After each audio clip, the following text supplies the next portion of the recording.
Hi guys, thanks for tuning in to another book review on ForgottenWeapons.com.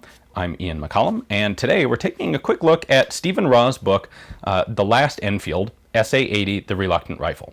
Now, at the moment, when this publishes, I am in the middle of posting a series of videos done in collaboration with the National Firearms Center in Leeds and Armament Research Services about the development cycle of the SA80 program, how it started, how it developed, and what it ended up with today.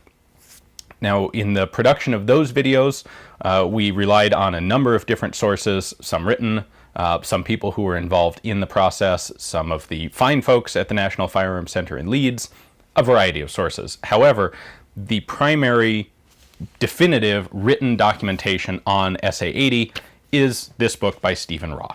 I don't think it's been a particularly hot seller for collector grade publications, the publisher, because it is a pretty niche subject, but I figured since we're talking about the rifle in this whole series of videos right now, this would be the appropriate time to point out this particular book. Because if you are interested in really getting into the details of the L85 development process, this is the resource that you need to have. It's not particularly expensive because it is such a niche book. It is still available from the publisher, collector grade. I believe you can get it from them directly as well as on Amazon. I'll have links to those sources in the description text below. But what I've had to condense this story fairly severely for the video series, because otherwise it would be hours and hours and hours long. If you want the full story, this is the book to get. It's a complex story. The changes that were made were quite numerous, quite subtle, and quite extensive. And it's hard to convey all of that in a video series while looking at a selection of the rifles that were part of the process.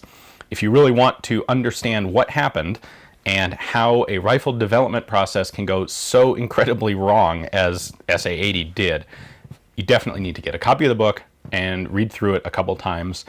And it really does detail all of the different factors that came together to cause all of the numerous problems with the L85A1.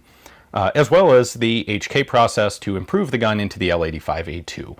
This was published in 2003, so what we are seeing right now with some of the updates that I think will result in an A3 version of the rifle, those are not covered here, but the A2 is. So it begins with the very early development. In fact, it actually starts very briefly with the EM1 and EM2 rifles after World War II. Common misconception, those really are not mechanically in any way related to the L85. They just both happen to be bullpup designs. Where this really begins is the decision-making process of what cartridge did the British military want to use for the SA80, what would become SA80. At that point, it was still called the Enfield Weapons System.